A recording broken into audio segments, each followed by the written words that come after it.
प्रिया, जिसकी कद काठी किसी पहलवान से कम नहीं थी, आखिर होती भी कैसे।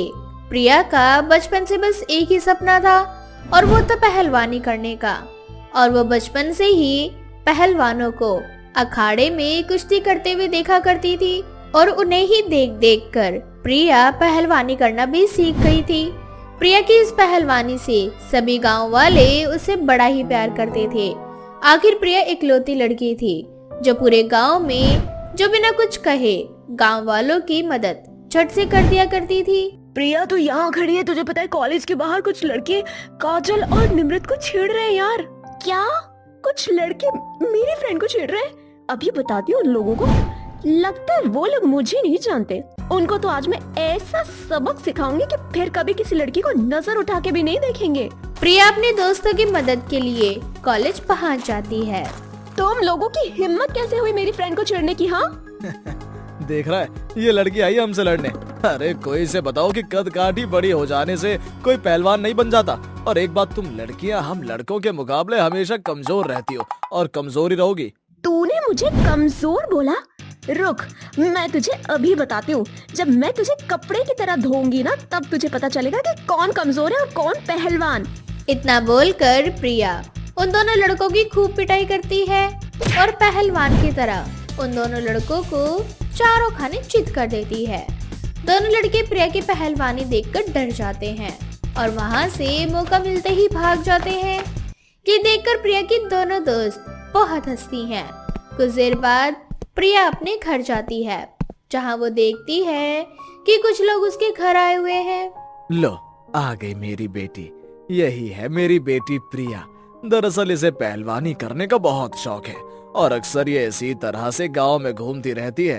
अरे कोई बात नहीं भाई साहब, हमें वैसे भी अपने दीप के लिए ऐसी ही पहलवान लड़की चाहिए थी, क्योंकि हमारा बेटा भी तो पहलवान है ना। वैसे तो प्रिया अभी शादी नहीं करना चाहती थी, पर जैसे ही प्रिया को पता चलता है कि दीप भी एक पहलवान है, तो वो दीप से शादी करने के लिए हाँ कर देती है। ये सोच कर के शादी के बाद उसे भी अपने पति के साथ पहलवानी करने का मौका मिलेगा। अब बहुत जल्द प्रिया की शादी दीप के साथ हो जाती है, क्योंकि दीप एक नेशनल लेवल का चैंपियन रह चुका था, इसलिए उसे अपनी पहलवानी और कुश्ती पर बड़ा घमंड था। प्रिया, मैंने सुना है कि तुम भी अपने गांव में पहलवानी करती थी। कहाँ से सीखी तुमने पहलवानी? मुझे किसी ने पहलवानी नहीं सिखाई, बल्कि मेरे पापा तो चाहते भी नहीं थे कि मैं पहलवानी सीखूं। पर देखो, फिर भी मैं पहलवानी सीख गई। अच्छा, आपको पता है, सुबह उठते ही सबसे पहले मैं अखाड़े पहुंच जाती थी और वहां जाकर पहलवानों को प्रैक्टिस करता हुआ देखती थी और उन्हें देखते देखते मैं पहलवानी सीख गई, वो भी बिना किसी कोचिंग और क्लास के। इनफैक्ट मैं तो अपने पूरे गांव में पहलवान प्रिया के नाम से फेमस थी। प्रिया, इसे पहलवानी नहीं कहते। कुछ लड़कियां पहले से स्ट्रांग होती हैं और शायद तुम भी स्ट्रांग हो, क्योंकि तुमने अपने गांव के कई लड़कों को सुधारा। इसका मतलब ये तो नहीं कि तुम पहलवान हो गई। इसलिए अब घर में कोई भी आकर अगर तुम्हें पहलवान कहे तो उनसे कह देना कि तुम कोई पहलवान नहीं हो। अपने पति की बात सुनकर प्रिया के दिल को बहुत ठेस पहुंचती है, पर वो कुछ नहीं कहती। और ये सारी बात प्रिया की सास सुमित्रा सुन लेती है। दीप के जाने के बाद प्रिया की सास सुमित्रा उसके पास आती है। अरे बहू, तू दीप की बातों का बुरा मत मान, वो तो पागल है। उसने कभी देखा नहीं है ना तुझे कुश्ती लड़ते हुए, इसीलिए वो ये सारी बातें कर रहा है। माँ जी, मुझे दीप के किसी भी बात का बुरा नहीं लगा, बल्कि उन्होंने तो जो कहा बिल्कुल सही कहा। वैसे भी मैं नहीं चाहती कि दीप जी कभी भी मेरी वजह से उनकी बेइज्जती हो। मैंने कभी पहलवानी नहीं सीखी और ना ही की है, तो मैं खुद को पहलवान कैसे कह सकती हूँ। वहीं दूसरी ओर दीप जी ने कितनी मेहनत करी है, वो न जाने कहाँ कहाँ जाकर पहलवानी सीखी है, और तो और वो नेशनल लेवल पर भी उन्होंने पहलवानी की है। कहाँ दीप जी और कहाँ मैंने तो बस एक छोटी मोटी अखाड़ा कुश्ती देखकर पहलवानी करनी सीखी, और मैं तो साधारण से पहलवान हूँ। प्रिया सारी बातों को इग्नोर कर देती है। अब ऐसे ही कुछ दिन बीत जाते हैं और एक दिन प्रिया से मिलने सुमित्रा की कुछ दोस्त आती हैं, और जब वो प्रिया को देखती हैं तो सुमित्रा से कहती है, वैसे मानना पड़ेगा सुमित्रा तुम्हें, तो तुम अपनी बहू बिल्कुल अपने बेटे की टक्कर की लेकर आई हो। जैसा तुम्हारा बेटा पहलवान है, वैसे ही तुम्हारी बहू भी। और सच बताना, तुम्हारी बहू को पहलवानी करनी आती है या फिर इसका शरीर ही ऐसा है? अब तुमसे क्या छुपाना। जैसे ही तुम्हें मेरी बहू को देखते ही पता चल गया कि वो पहलवान है, वैसे ही जब मैंने अपनी बहू को गांव में कुश्ती करते देखा था, तब मुझे भी पहली नजर में प्रिया भा गई थी। हालांकि मेरी बहू ने कभी किसी कंपटीशन में हिस्सा नहीं लिया, पर सभी गांव वाले इसे पहलवान प्रिया के नाम से बुलाते हैं। तुम यकीन नहीं करोगी, उस दिन मैंने अपनी बहू को पहलवानी करते देखा तो बिना कुछ कहे, बिना कुछ समझे सीधा प्रिया के घर उसका हाथ मांगने के लिए चली गई। सुमित्रा अपनी पहलवान बहू की तारीफ कर ही रही होती है कि तभी वहाँ दीप आ जाता है और अपनी माँ के मुंह से प्रिया की इतनी तारीफ सुनकर अपनी माँ से कहता है, माँ, प्रिया की इतनी तारीफ करना अच्छी बात नहीं है। वैसे मैं आप लोगों को एक खुशखबरी देने आया हूँ। मैं इंटरनेशनल लेवल पर कुश्ती लड़ने जा रहा हूँ। ये तो बहुत अच्छी बात है दीप जी, भगवान करे इस बार आप जीत कर ही आए। अब दीप अपनी कुश्ती पर ध्यान देने लगता है तो वहीं दूसरी ओर प्रिया भी उसका पूरा साथ देती है। पर दीप का एक दोस्त जिसका नाम विनोद था, वह दीप को शराबी पसंद नहीं करता था और वो नहीं चाहता था कि दीप इस बार भी प्रतियोगिता जीते, क्योंकि अगर दीप इस कंपटीशन में रहता है तो विनोद का जीत पाना लगभग नामुमकिन था। इसलिए विनोद दीप को अपने रास्ते से हटाने का एक प्लान बनाता है। ये पहलवान अपने आप को कुछ ज्यादा ही बनता है। इसकी वजह से हमेशा हर प्रतियोगिता में हार जाता हूँ, पर इस बार मजा आएगा। इस बार जब ये दीप का बच्चा कुश्ती में आ ही नहीं पाएगा। इतना बोलकर विनोद अपने कुछ दोस्तों के साथ दीप की गाड़ी के ब्रेक फेल कर देता है और जब दीप गाड़ी लेकर घर से बाहर जाता है तो उसका एक्सीडेंट हो जाता है, जिस वजह से वो इस कंपटीशन में अपना नाम दर्ज नहीं करवा पाता। प्रिया, मुझे किसी भी हालत में कंपटीशन जीतना है, पर मेरे दोनों पैर टूट चुके हैं। मैं तो खड़ा भी नहीं हो सकता। कुश्ती कैसे लड़ूंगा? बेटा, बहू भी हमेशा कुश्ती करना चाहती है, और वैसे भी घर में ट्रॉफी लेकर तू आए या बहू आए, बात तो एक ही है ना। अगर इस बार बहू कुश्ती के मैदान में चली जाए तो कैसा रहेगा? पर माँ, प्रिया को पहलवानी नहीं आती। अगर वो इस कंपटीशन में गई तो कहीं ऐसा ना हो कि वो मौत के मुंह में पहुंच जाए। दीप जी, आप मुझे बस एक मौका दीजिए, मैं किसी को निराश नहीं करूंगी। अरे दीप बेटा, मान भी जा। क्या पता कि भगवान यही चाहते हैं कि इस बार पहलवानी प्रिया बहू करे। अगर ऐसी बात है तो ठीक है माँ। अब दीप भी प्रिया को पहलवानी लड़ने के लिए इजाजत दे देता है और प्रिया इस बार की पहलवानी में अपना नाम दर्ज करवा लेती है। बहुत जल्द कंपटीशन का दिन आ जाता है और प्रिया सभी की उम्मीदों पर खड़ी उतरती है। इस तरह से विनोद की एक बार फिर से हार हो जाती है और प्रिया इस प्रतियोगिता को जीत लेती है। कंपटीशन जीतने के बाद प्रिया को पता चलता है कि ये सारा कारनामा विनोद का था, इसलिए वो विनोद को सलाखों के पीछे डलवा देती है और इस तरह से प्रिया का नाम सिर्फ उसके गांव वालों में ही नहीं बल्कि पूरे देश में फेमस हो जाता है। जादुई जूते की कार। सोनपुर गांव में एक अमर नाम का गरीब लड़का रहता था। अमर अपनी माँ के साथ रहता था। उसकी माँ अक्सर बीमार रहा करती थी, जिस कारण अमर को अपनी माँ को लेकर गांव से शहर और शहर से गांव आना जाना पड़ता था। अमर के पास इतने पैसे भी नहीं थे कि वह अपनी माँ का अच्छे से इलाज करवा सके, लेकिन किसी तरह से कर्जा लेकर वो अपनी माँ का इलाज करवाता है। अमर दिल का बहुत ही अच्छा लड़का था। वो सभी की मदद करता था, फिर चाहे वो अमीर हो या गरीब या फिर अनजान हो। ऐसे ही एक दिन अमर झोला लेकर गांव में किसी काम से जा रहा था। तभी उसे रास्ते में एक बुढ़िया नजर आती है। वो बुढ़िया अमर से कहती है, अरे बेटा, मेरी थोड़ी मदद कर दो। मुझे बहुत भूख लगी है और मेरे पास खाने के लिए भी कुछ नहीं है। आप चिंता मत करो अम्मा, मैं अभी आपके लिए कुछ खाने के लिए लाता हूँ। अमर अपने आसपास देखता है। उसे एक फलों का पेड़ नजर आता है। वो उन पेड़ों पर चढ़ जाता है। वहाँ से फल तोड़कर उस बुढ़िया को खाने के लिए देता है। बुढ़िया बड़े ही चाव से वो फल खाती है और फिर अमर से कहती है, बेटा, बहुत बहुत धन्यवाद। भगवान तुम्हें हमेशा खुश रखे। अरे अम्मा, तुम मेरी माँ जैसी हो, इसीलिए इन सब की कोई जरूरत नहीं है। वैसे ही आपका आशीर्वाद मेरे साथ हमेशा है। और भी किसी चीज की जरूरत हो तो मुझे जरूर बताना। अरे मेरे बेटे, बस तू खुश रहे हमेशा। वो बुढ़िया अमर को आशीर्वाद देकर चली जाती है। ऐसे ही अमर भी वहाँ से आगे की तरफ निकल जाता है। थोड़ी दूर जाने के बाद अमर को एक और बुढ़िया नजर आती है जो कि काफी कमजोर थी। वो अमर से कहती है, बेटा, अरे ओ बेटा, मुझे थोड़ा पानी पिला दो, मेरी मदद करो, मुझे कहीं से पानी ला के दे दो। अरे अम्मा जी, आप चिंता मत करिए, मैं हूँ ना, मैं अभी आपके लिए पानी लेकर आता हूँ। अमर तुरंत भागकर यहाँ वहाँ पानी खोजने लगता है, मगर उसे पानी नहीं मिलता। फिर उसकी नजर पास में एक कुएं की तरफ जाती है। वो वहीं पर रखी बाल्टी से पानी निकालता है और उस बूढ़ी औरत को पानी पिलाता है, जिसके बाद वो बुढ़िया भी अमर को खूब सारा आशीर्वाद देकर चली जाती है। अमर फिर से अपना झोला उठाता है और आगे की तरफ बढ़ जाता है। आगे चलते चलते उसे फिर से वही पहली वाली बुढ़िया नजर आती है और वो अमर से कहती है, अरे बेटा, जरा सुनो। अरे अम्मा, आप, क्या हुआ, सब ठीक है ना? मुझे रास्ता समझ नहीं आ रहा है, क्या तुम मुझे मेरे घर तक छोड़ दोगे बेटा? हाँ हाँ, क्यों नहीं अम्मा, बताओ कहाँ है आपका घर?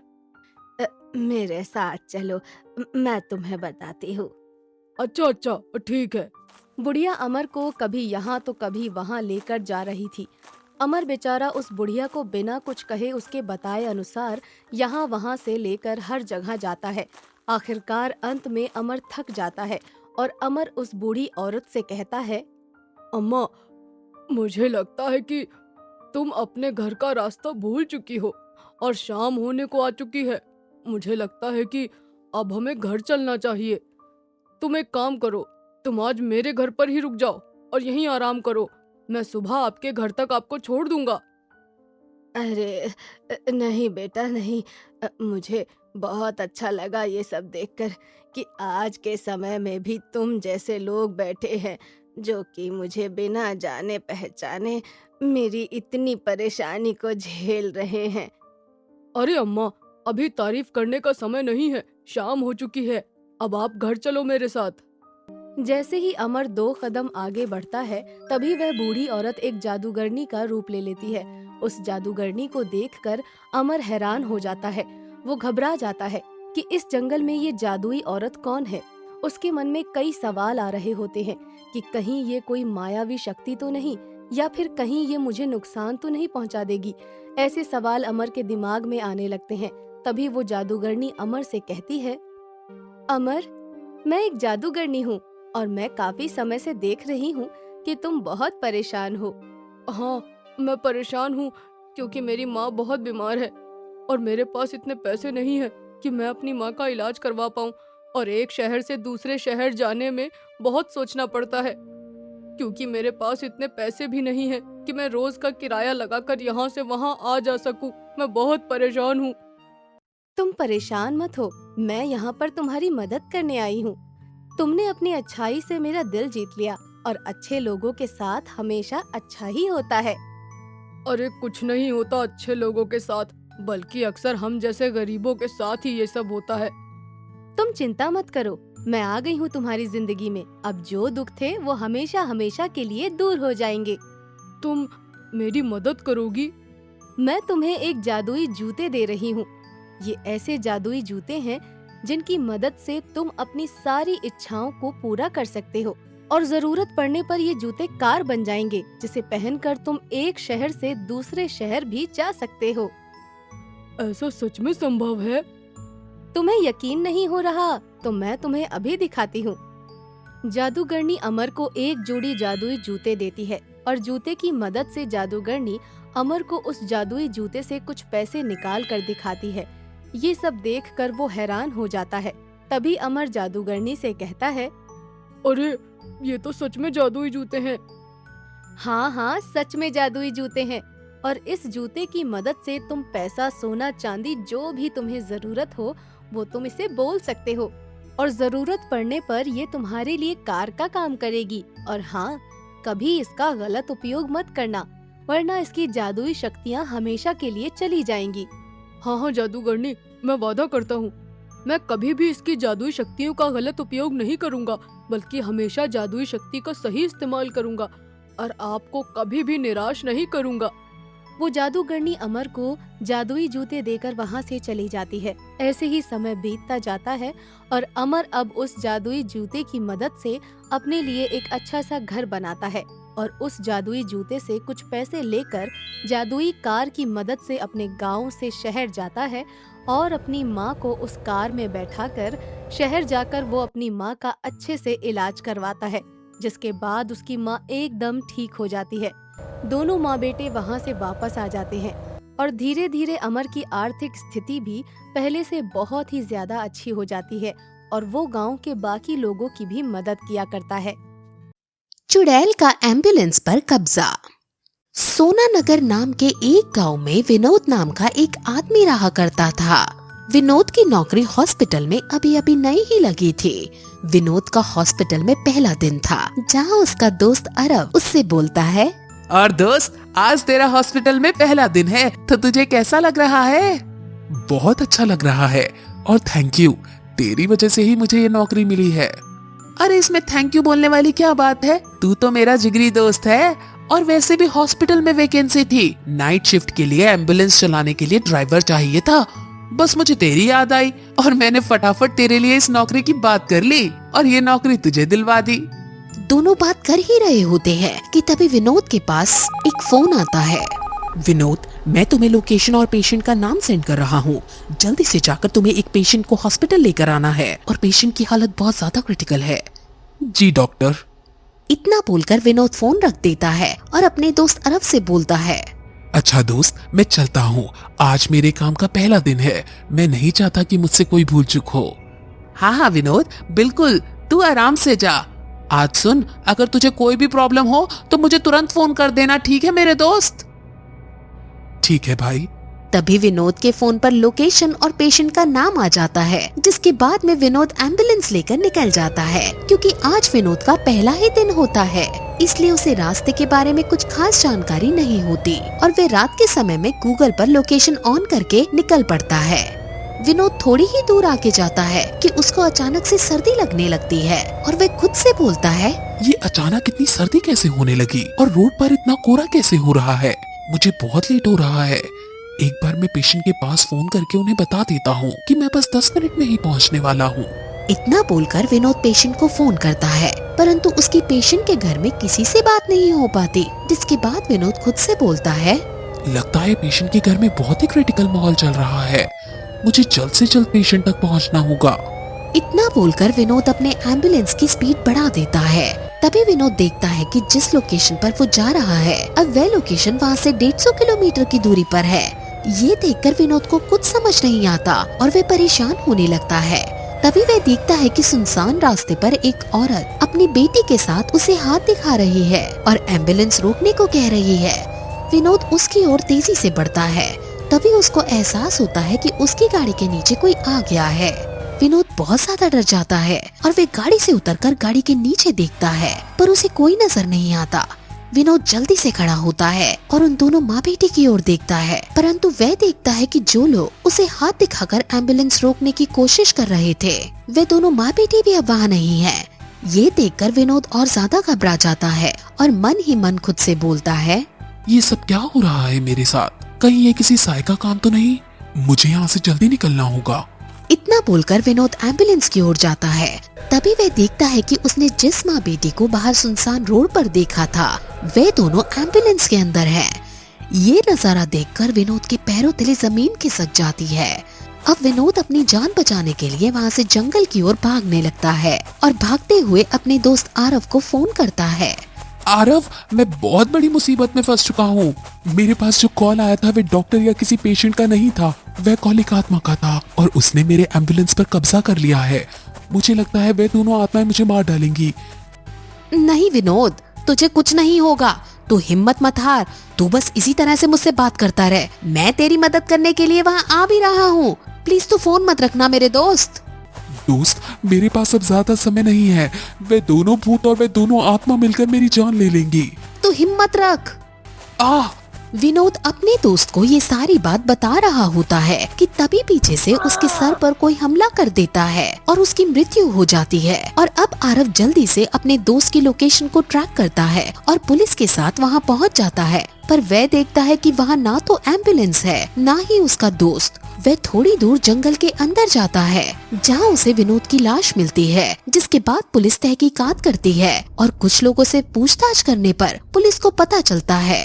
साहब, इस रास्ते पर जब कोई एम्बुलेंस रात के समय जाती है तो वह दोनों माँ बेटी एम्बुलेंस के ऊपर अपना कब्जा कर लेती हैं। आज से कुछ साल पहले एक औरत अपनी इकलौती बेटी के साथ रहा करती थी, परंतु उसकी बेटी किसी लड़के से प्यार करती थी, पर जब उस लड़के ने उसे धोखा दे दिया तो उसकी बेटी ने सुसाइड कर ली। और जब उस औरत ने एम्बुलेंस को बुलवाया तो एम्बुलेंस वाले ने उन दोनों माँ बेटी से उसके पैसे और जेवर लूट लिया और वहाँ से भाग गया था, जिसके बाद उन दोनों माँ बेटी की जान चली गई थी।